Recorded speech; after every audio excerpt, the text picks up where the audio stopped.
जय हिंद, नमस्कार। मैं अंबर जैदी स्वागत करती हूँ आप सबका एक बार फिर से हमारे आज के कार्यक्रम में।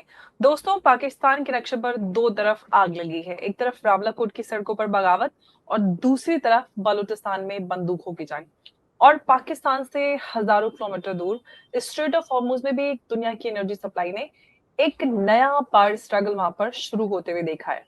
और एक तरफ पाकिस्तान, हमने देखा है कि कश्मीर का नाम लेकर 78 साल से दुनिया को लेक्चर देता आया है। और आज पाकिस्तान के कंट्रोल वाले ऑक्यूपाइड कश्मीर जिसको हम कहते हैं, उसमें जावेद इकबाल जैसे जो प्रोटेस्ट लीडर्स हैं खुलेआम ये कह रहे हैं कि श्रीनगर को आजाद करने का 78 साल पुराना जो चूरन अब जो कश्मीर में चल रहा है वो अब नहीं बिकने वाला है। तो पाकिस्तान को अगर देखते हैं तो कई सारे अपडेट्स सामने आ रहे हैं और दूसरी तरफ हम देखते हैं कि रावलाकोट में प्रोटेस्ट मूवमेंट जो है वो भी चल रहा है। और ज्वाइंट आवामी एक्शन कमेटी है, उसने जो 14 जुलाई है उस तक डिमांड्स जो है इम्प्लीमेंट करने की डेडलाइन दी है। और डिमांड नहीं मानी गई तो 15 जुलाई को मुजफ्फराबाद में लॉन्ग मार्च होगा।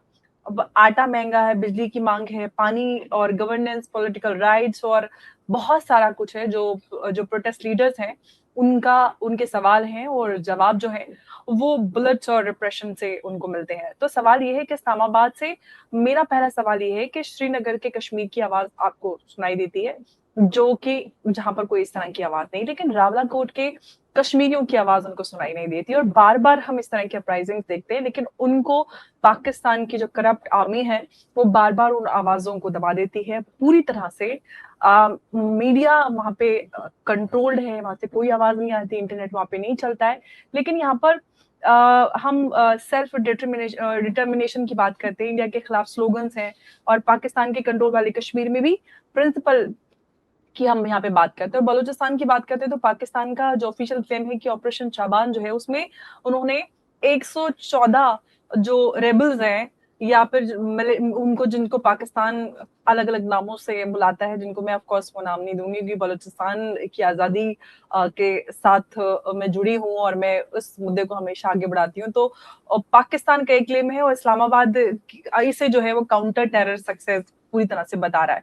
लेकिन मेरा सवाल इससे थोड़ा सा अलग है कि एक प्रोविंस में 114 आर्म फाइटर्स को मारने का क्लेम करना पाकिस्तान की तरफ से देखा जाता है। तो इंसर्जेंसी कितनी डीप हो चुकी है पाकिस्तान के अंदर।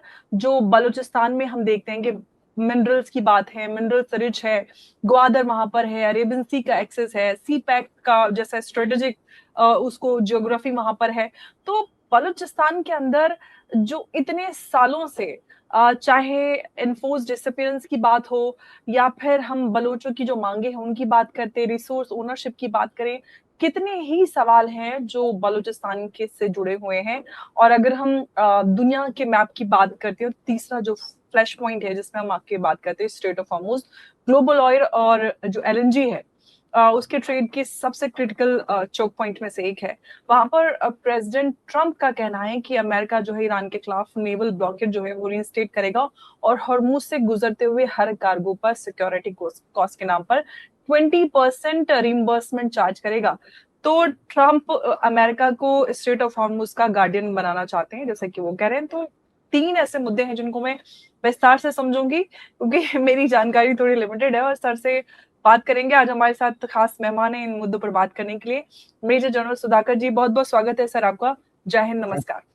Thank you Ambar, thank you so much. आपने आपके चैनल के माध्यम से आपके दर्शकों तक पहुंचाने का मदद करते हैं, मैं उनको शुभकामनाएं देता हूं। और जो मुद्दा उठाए हैं, मुद्दे में एक है बलूचिस्तान, इसी के साथ जुड़ा हुआ है पाकिस्तान का क्या परिस्थिति।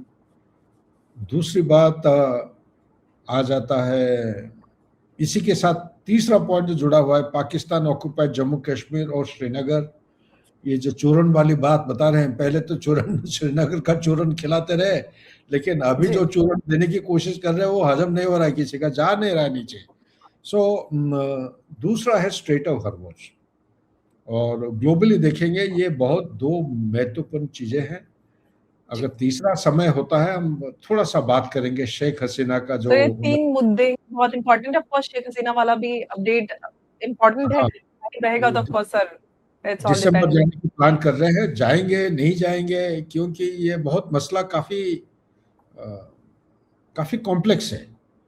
जी और इतना आसानी से ये नहीं कि बता दिया चले जाओगे, वो हिंदुस्तान में है, हिंदुस्तान का जिम्मेवारी है, एक्स्ट्राडिशन बात करेंगे इसके बारे में। जी अच्छा, जी नाउ सबसे पहले आते हैं पाकिस्तान, उसका जो बलूचिस्तान है, बलूचिस्तान का असल जो सेंट्रल पॉइंट आप जो रेज कर रहे हैं उसको टच करने से पहले, ये इनकी लड़ाई आज की नहीं है। ये इनकी लड़ाई 1948 का शायद फरवरी मार्च का महीने का है, 24 जी मई का डेट है जितना मेरे को याद है। जी और sir, absolutely. Broad daylight में द किंग ऑफ कलात को लाके जिना के सामने कराची में उसको हाईजैक किया गया था। जी हाईजैक करके, जबकि स्टैंड स्टिल एग्रीमेंट, जैसे जेएनके का एक स्टैंड स्टिल एग्रीमेंट था, उनका भी एक स्टैंड स्टिल एग्रीमेंट था।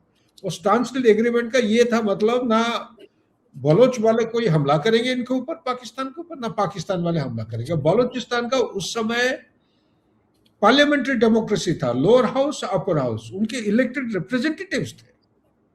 और किंग ऑफ कलात को हाईजैक करके लाके एट अ गन पॉइंट उन्होंने साइन कराया ट्रीटी ऑफ एक्सेशन।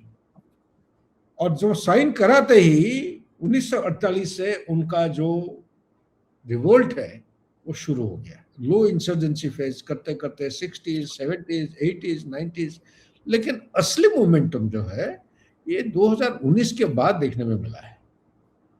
2019 के बाद, बल्कि अगर प्रिसाइसली आप देखेंगे, ये एक्चुअली देखोगे आप 2022-23 से स्टार्ट हुआ है मोमेंटम, 2019 तक चलते रहा। 2012 को यूएसए ने उनको लिबरेटर्स बोलते थे, freedom fighters, Baloch freedom fighters.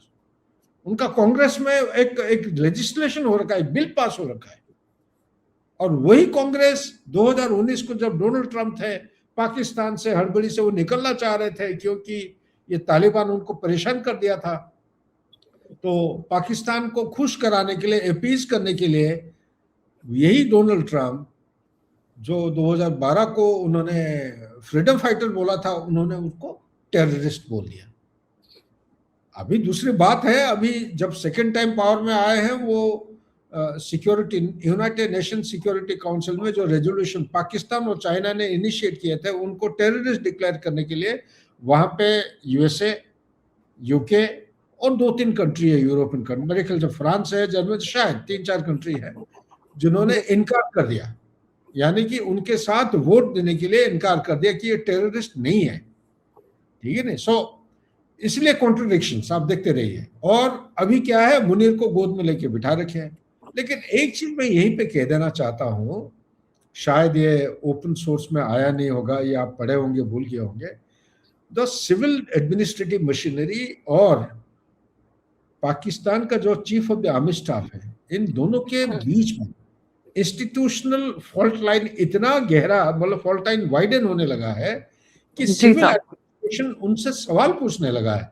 सवाल कि आप जो इतना कॉन्स्टिट्यूशनल अमेंडमेंट करके सारे अधिकार ले रखे हैं, तो उनको ये महसूस होने लगा है, उनका जैसे डिफेंस मिनिस्टर है, वो मुंह फट वाला है, सीधा बोलता है, किसी से डरता नहीं है, जो जी दिल आता है वो बोल देता है, लेकिन अच्छा आदमी है, देश के हित के लिए सोचता है।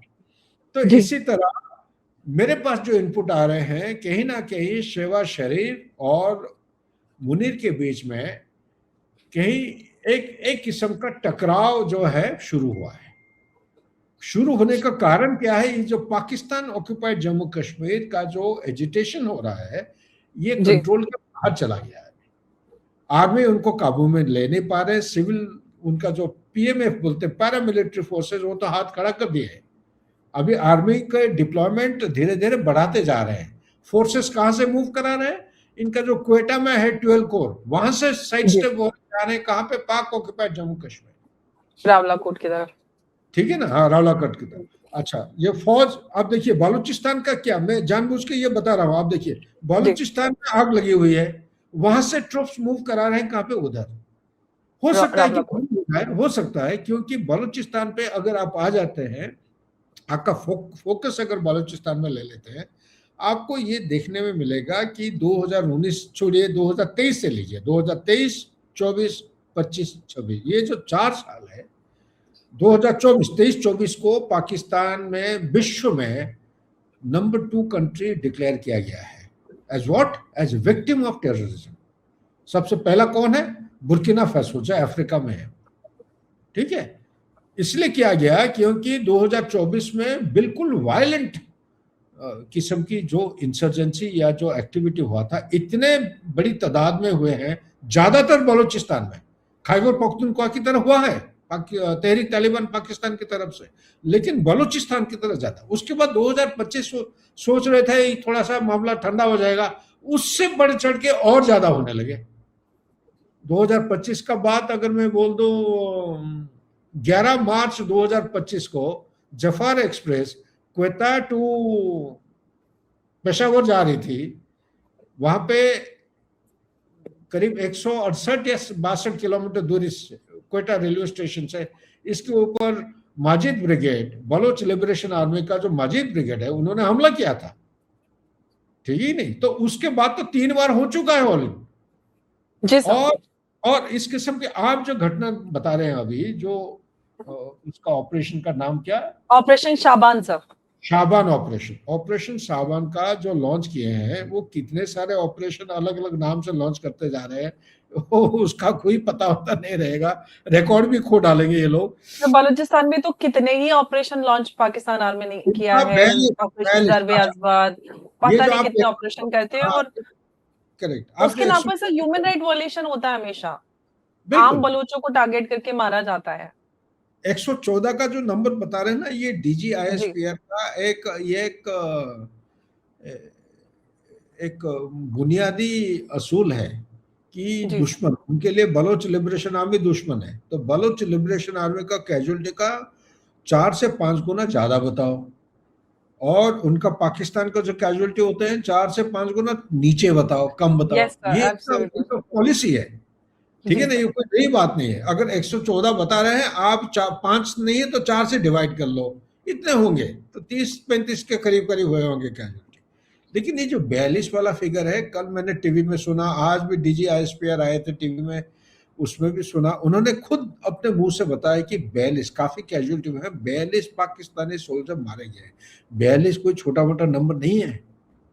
अगर 42 लोग मारे गए हैं तो कम से कम 42 लोग, ज्यादा नहीं तो 42 लोग आए होंगे हमला करने के लिए, या ऐसा सिस्टम, ऐसा वेपन प्लेटफॉर्म यूज किए होंगे जो काफी असरदायक हुआ हो, चाहे ड्रोन के जरिए से हो, या ऐसा कोई एरिया वेपन से फायर किए होंगे जो आमतौर पे कन्वेंशनल आर्मी के पास नहीं हो, या वो आईडीज, इम्प्रोवाइज एक्सप्लोजिव डिवाइसेस किए होंगे, या फिदाइनी अटैक किए, कुछ तो क्या है।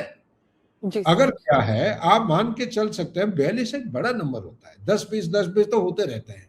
एक ही घटना में 42 पाकिस्तानी सैनिक मरना, ये बहुत ही अनोखा किस्म का एक आउट ऑफ ऑर्डिनरी है। ये काफी सीरियस इशू है। सीरियस इशू क्या है कि मुनीर के ऊपर काफी दबाव पड़ रहा है अभी। ऊपर से कहाँ जा रहे हैं? वो ईरान में पीस करने के लिए, खुद का देश तो आग लगी हुई है और उधर जा रहे हैं वहां। सिर्फ ये तो बलूचिस्तान का आप बता रहे हो, आप तो ग्वादर के बारे में नहीं कर रहे हो। ग्वादर का डेली कुछ ना कुछ होते जा रहा है। पाकिस्तान को इन्होंने, चाइना को लीज दे रखे 40 साल का, वो लीज को खंडन करना चाह रहे हैं। और काफी मेरे पास इनपुट ये भी आ रहा है कि ये ड्रामा के पीछे CIA का हाथ भी है। इनफैक्ट सर अब तो जो इजराइल है वो भी बलूचिस्तान में इंटरेस्ट ले रहा है। हाँ, वहीं पे मैं आ रहा हूँ। और जो CIA का नाम जहां पे लेता हूँ, मान के चलो मोसाद वाले भी जुड़े हुए हैं, ठीक है नहीं। सो ये जो बलोच का ये है, आपको मिलेगा ओपन सोर्स में, अगर आप रिसर्च पढ़ेंगे काफी जगह मिलेगा, जिसमें मोसाद इनके साथ, ये तो एक किस्म का मुनीर को वार्निंग दिया है उन्होंने। वार्निंग ये दिया है कि बलोच के खिलाफ तुम अगर ऑपरेशन करोगे, ये जो ऑपरेशन का नाम ले रहे हो उसके खिलाफ उन्होंने सख्त वार्निंग दे रखा है कि अगर ये ऑपरेशन करते हो, आप देखो आपका हालत खराब हो जाएगा। ये बलूचिस्तान बहुत जल्दी लिबरेट होने जा रहा है, फ्रीडम उनको मिलने वाला है। ये सर बहुत जरूरी है बलूचिस्तान के। सर मैं कश्मीर को लेकर आपसे एक सवाल पूछना चाहती हूँ। हाँ जी, हाँ जी। आई एम सॉरी, मैं आपको बीच में इंटरप्ट कर रही हूँ।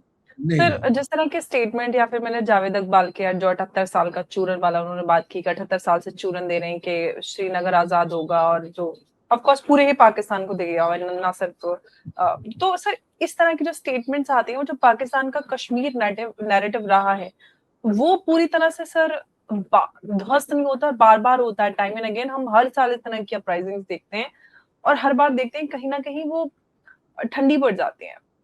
जी साहब।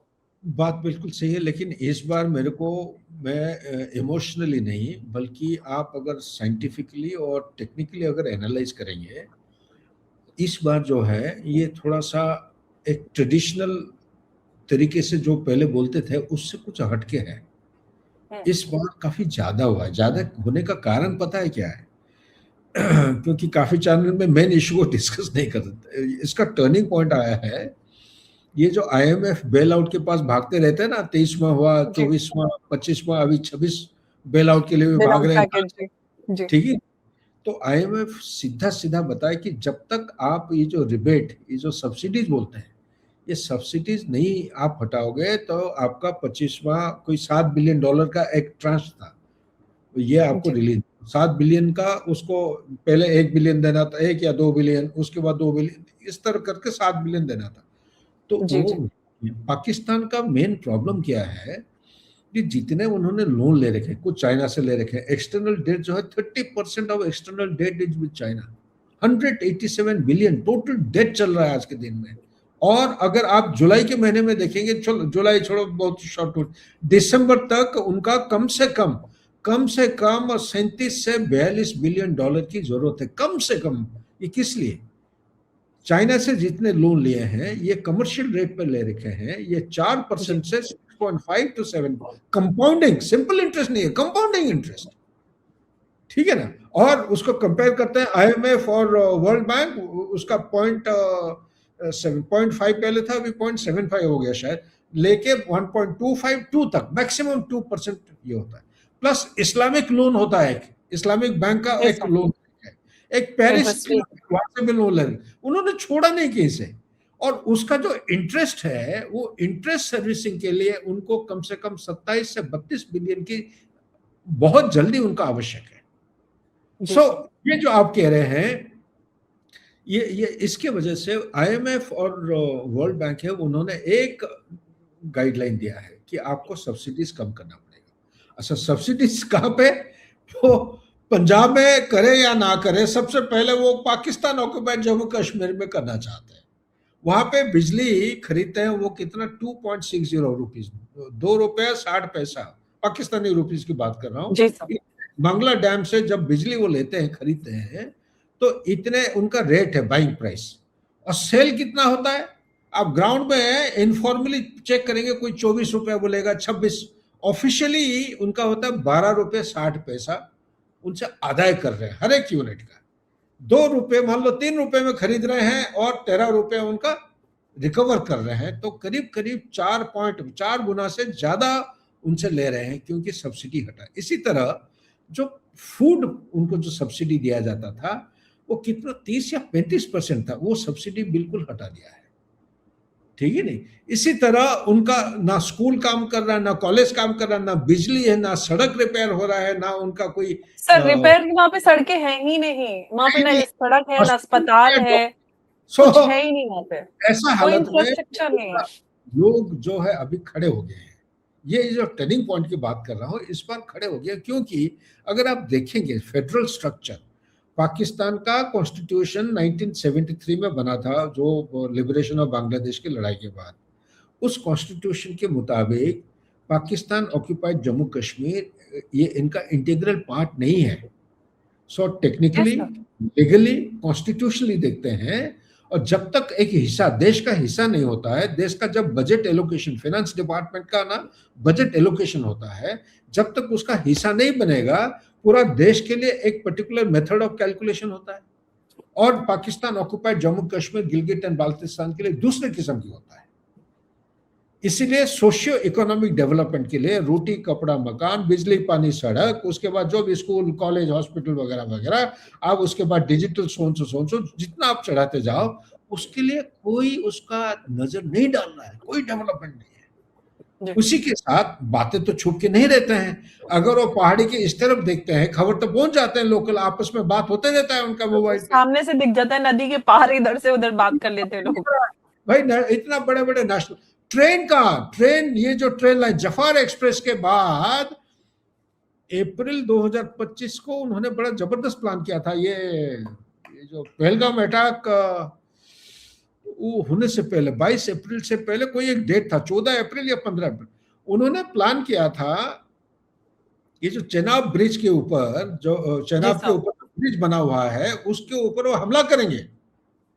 करने का कारण क्या था? कारण ये था कि ये जो ट्रेन है, वंदे भारत का जो ट्रेन है, जो कहां से, दिल्ली से निकल के श्रीनगर तक जाती है, उसको किसी भी हालत में जाने नहीं देंगे। ठीक है ना? तो सक्सेस हो गया। आज के दिन में वंदे भारत आपका श्रीनगर, लोग आने लगे हैं श्रीनगर से जा निकल के जम्मू सीधा पहुंचे 3 घंटे में, उसके बाद दिल्ली जाके उसी दिन पहुंच जाते हैं, या थोड़ा बहुत लेट हो जाता होगा। तो ये जो सक्सेस स्टोरी है, ये बातें छुप के नहीं रहते हैं, चले जाते हैं वहां पे। ये भी एक तड़का लगाने वाली बात है कि आप लोग तो भाई 75 या 79 ईयर्स तक तो आप चूरन खिलाते रहे, श्रीनगर श्रीनगर, कुछ तो कर नहीं पाया आपने।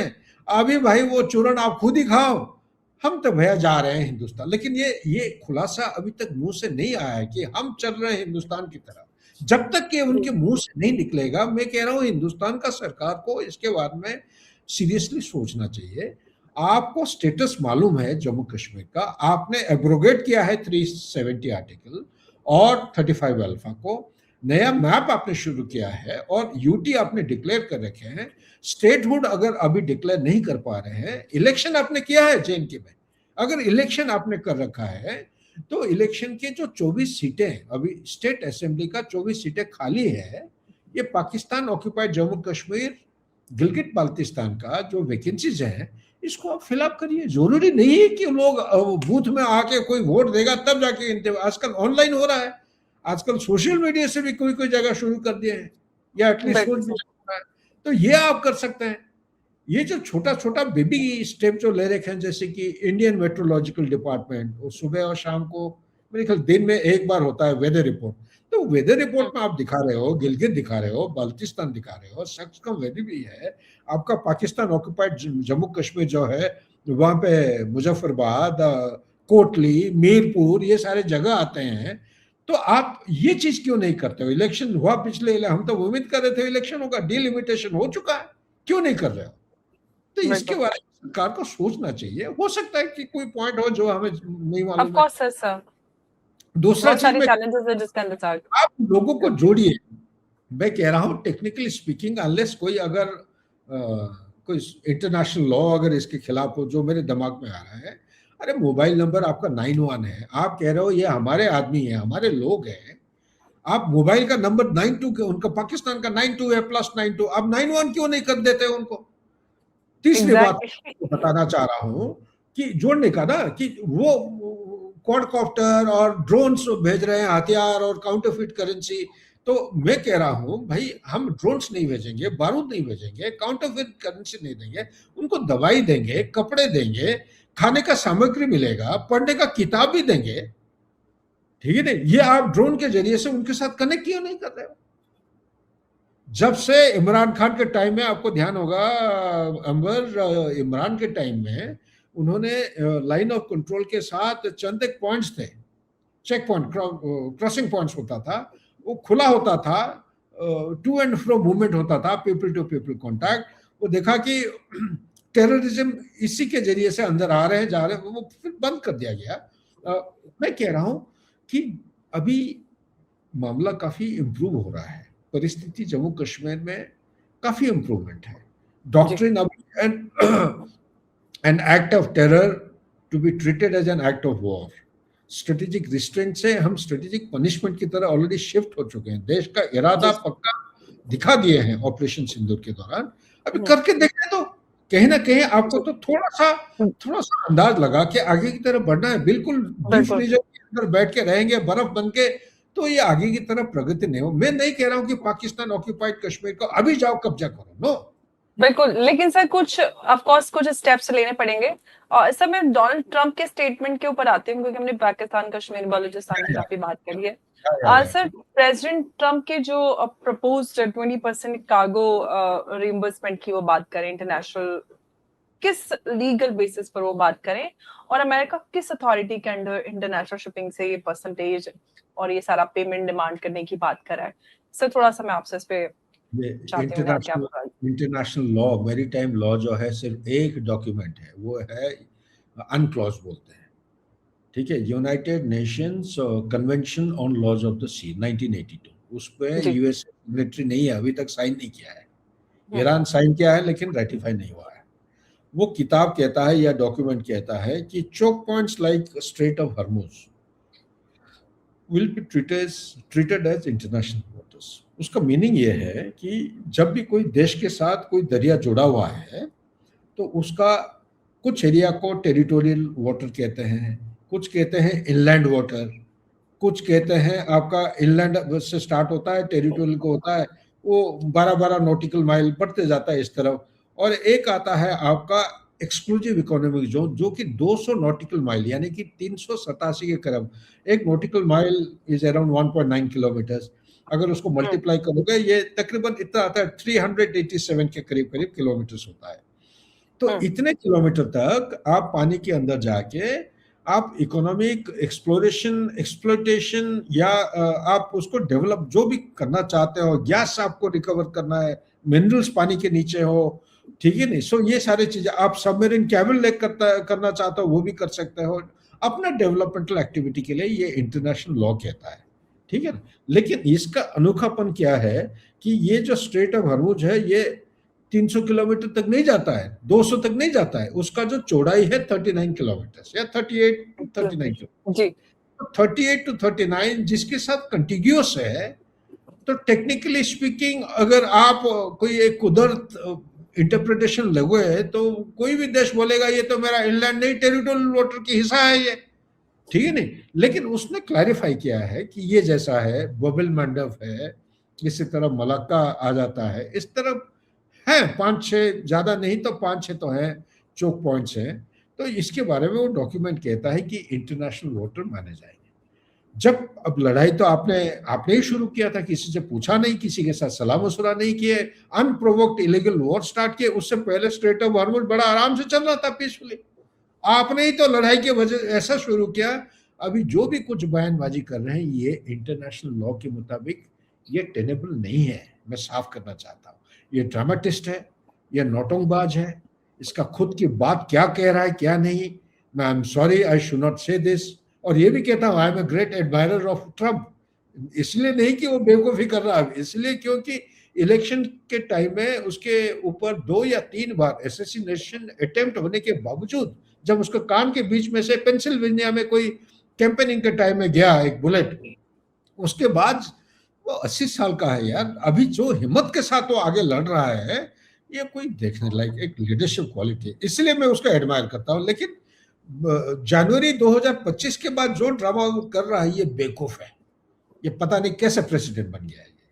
तो ये आता है सवाल, अभी जो बयान आपने दिया है ये टेक्निकली लीगली इंटरनेशनल लॉ के मुताबिक ये बिल्कुल अनटेनेबल है, नॉन एक्सेप्टेबल। नंबर 2, ये आपके जरिए और आपके प्लेटफॉर्म के जरिए मैं क्लैरिफाई करना चाहता हूँ, मार्क माय वर्ड्स, अगर हो जाता है इसके बरखिलाफ बहुत बढ़िया है, ईरान किसी भी हालत में स्ट्रेट ऑफ हॉर्मुज के ऊपर जो कंट्रोल है उसको छोड़ेगा नहीं। नंबर 3, एमओयू जो बना रखे हैं 14 पॉइंट का, ये एक क्या इसको सेल ओवर, अमेरिका एक सेल ओवर नहीं तो surrender, it is a surrender document. इसका वर्ड बाय वर्ड अगर पढ़ोगे उसमें पूरा ये नहीं लिखा है कि ईरान हैज डिफीटेड अमेरिका या Iran has one the war, ये बिना वॉर जीत के ईरान के टर्न में एमओयू बनना क्या जाहिर करता है? यही जाहिर करता है कि ईरान जीता है लड़ाई, ठीक है नहीं, वो किसको, डोनाल्ड ट्रंप को हजम नहीं हो रहा है। एमओयू तो साइन हो गया, एमओयू साइन करने का कारण शायद आपके व्यूअर्स को पता नहीं होगा, एमओयू इसलिए साइन हुआ क्योंकि अमेरिका में आज के दिन में ग्रुप्स बदलते रहते हैं, पॉलिटिकल सिविल वॉर चल रहा है अमेरिका। 2 ग्रुप्स हैं, एक है ऑयल कंपनी और दूसरा है उनका जो डीप स्टेट का जो मेजोरिटी है ज्यूइश लॉबी। ज्यूइश लॉबी का जो प्रभाव है कांग्रेस, हाउस ऑफ रिप्रेजेंटेटिव और सेनेट के ऊपर है, पूरा कांग्रेस के ऊपर, ठीक है ना। तो जो भी कुछ बिल पास पुस होता है, जो कुछ वो हुक्म देते हैं या एक्शन लेते हैं, ये ज्यूइश लॉबी यानी कि डीप स्टेट का एक हिस्सा की वजह से एक्शन लेते हैं। और दूसरा जो ऑयल कंपनी है, ऑयल कंपनी जो है ये एमओयू साइन होने से पहले कि 40 दिन लड़ाई के बाद दोबारा स्टार्ट करना चाह रहे थे। 3-4 वो बोलते हैं ना, CNN हैज काउंटेड 38 टाइम्स उसने लड़ाई को बंद किया है, 38 टाइम्स। उससे कोई गुना और ज्यादा है।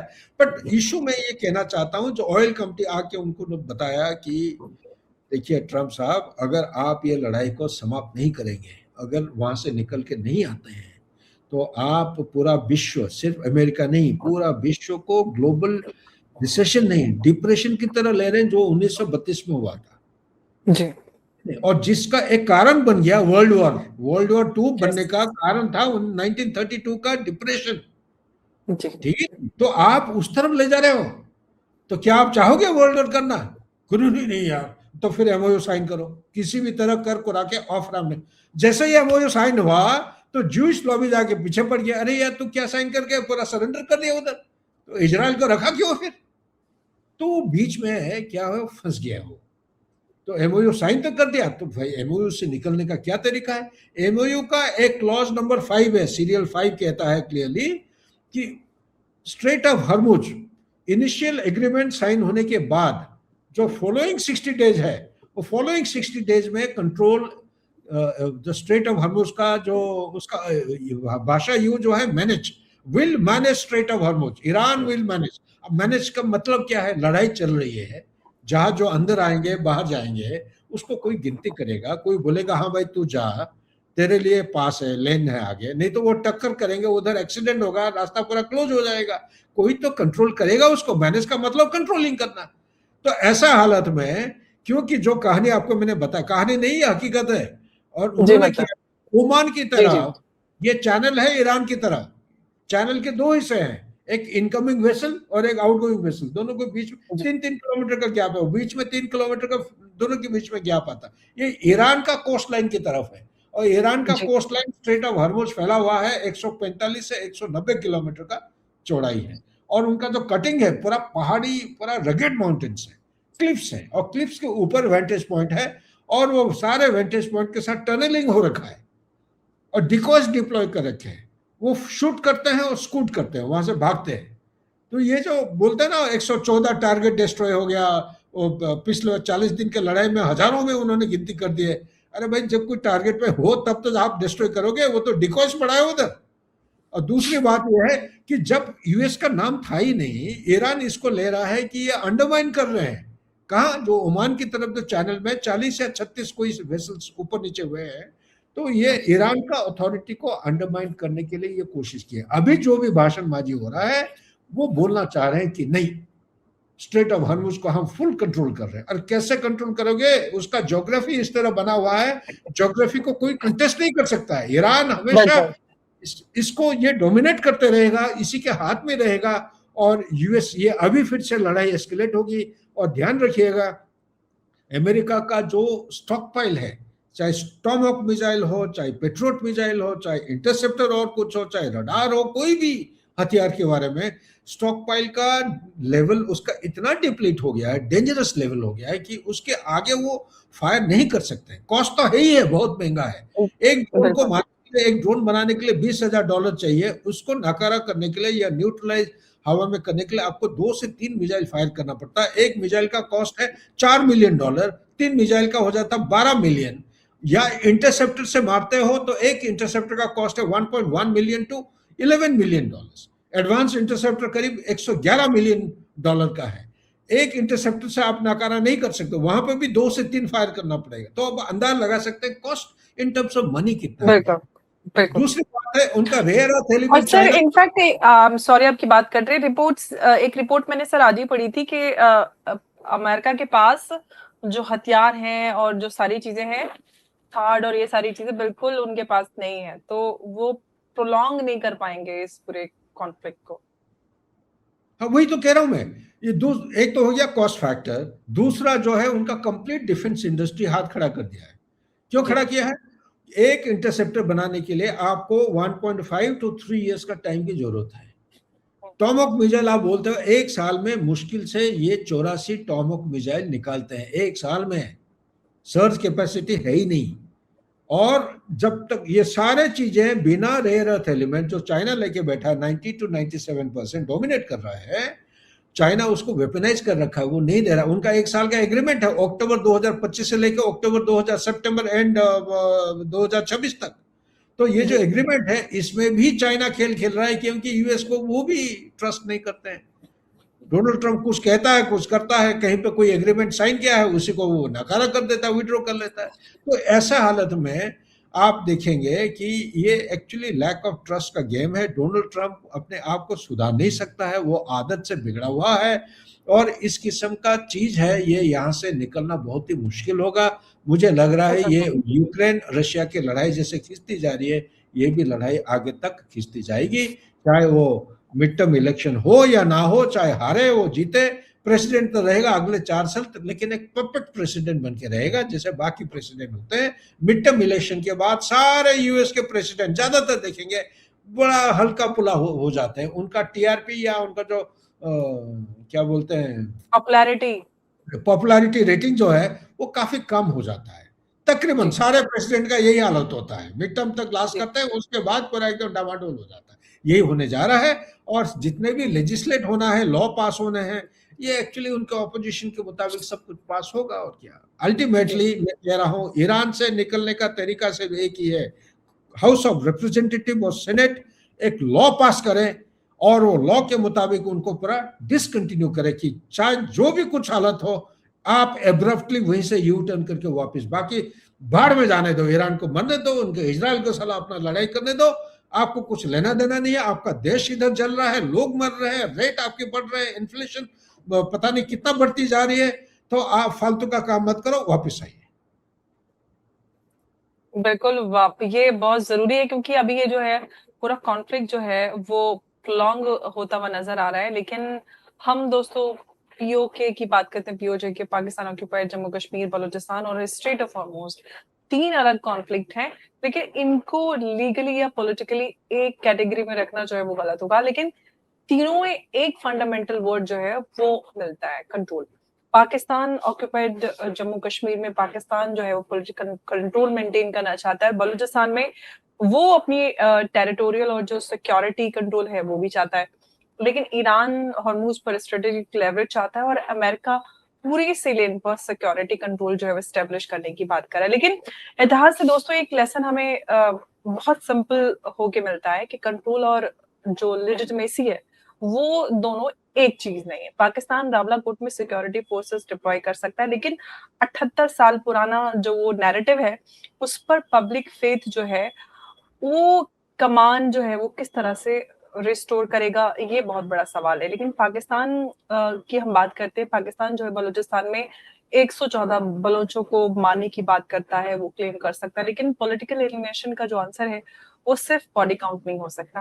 अमेरिका जो है वो हॉर्मूज में वारशिप डिप्लॉय कर सकता है, लेकिन ग्लोबल शिपिंग से जो 20% रिम्बर्समेंट की डिमांड है उस पर वो कितनी लीगल डिमांड है, इकोनॉमिक और डिप्लोमेटिक क्वेश्चन जो है वो इस पे इनएविटेबल है। और ईरान भी इंटरनेशनल ट्रेड राउट्स को परमानेंट स्ट्रेटेजिक होस्टेज जो है वो बनाकर ग्लोबल लेजिटिमेसी क्लेम नहीं कर सकता। भारत को इस पूरे क्राइसिस से हम देख रहे हैं कि इसमें वो डिस्टेंस से देखने की उसके पास लग्जरी नहीं है। लेकिन पाकिस्तान जो है वो हमारा पड़ोसी है, हॉर्मूज में जो है वो एनर्जी लाइफलाइन है जो डायरेक्टली कनेक्टेड है वेस्ट एशिया पूरा, और इंडिया में जो इंटरेस्ट हम देख रहे हैं कि इंडिया के इंटरेस्ट इसमें मैसिव है। तो इसलिए भारत की जो स्ट्रेटजी है वो 3 वर्डों पर फोकस करना होगी भारत को: बॉर्डर डिपेंडेंसी, जो बॉर्डर प्रिपेयर्डनेस है, और साथ ही जो एनर्जी रेजिलियंस और जो हमारी एक डिपेंडेंस है, और स्ट्रेटेजिक इकोनॉमी हमको यहाँ पर मेंटेन करनी पड़ेगी। साथ ही में दोस्तों यहाँ पर हम बात करते हैं कि पाकिस्तान के अंदर जो लोग पूछ रहे हैं कि हमारी आवाज किसकी है, और न्यूज में दुनिया जो है ये पूछ रही है कि समुद्र के अंदर कंट्रोल किसका है। और भारत में यहाँ पर ये पूछना होगा कि अगर हमारे वेस्ट एशिया में पॉलिटिकल रिवोल्ट होता है, इंसर्जेंसी और एनर्जी वॉर एक साथ इंटेंसिफाई हुए, तो हम नेक्स्ट शॉक के लिए कितने प्रिपेयर्ड हैं। क्योंकि दुनिया का सबसे डेंजरस क्राइसिस वो नहीं होता जो एक बॉर्डर पर शुरू होता है। सबसे डेंजरस क्राइसिस वो होता है जहां पर मल्टीपल फॉल्ट लाइन्स होती हैं और एक साथ एक वक्त में वो सारी फॉल्ट लाइन्स क्रैक हो जाती है।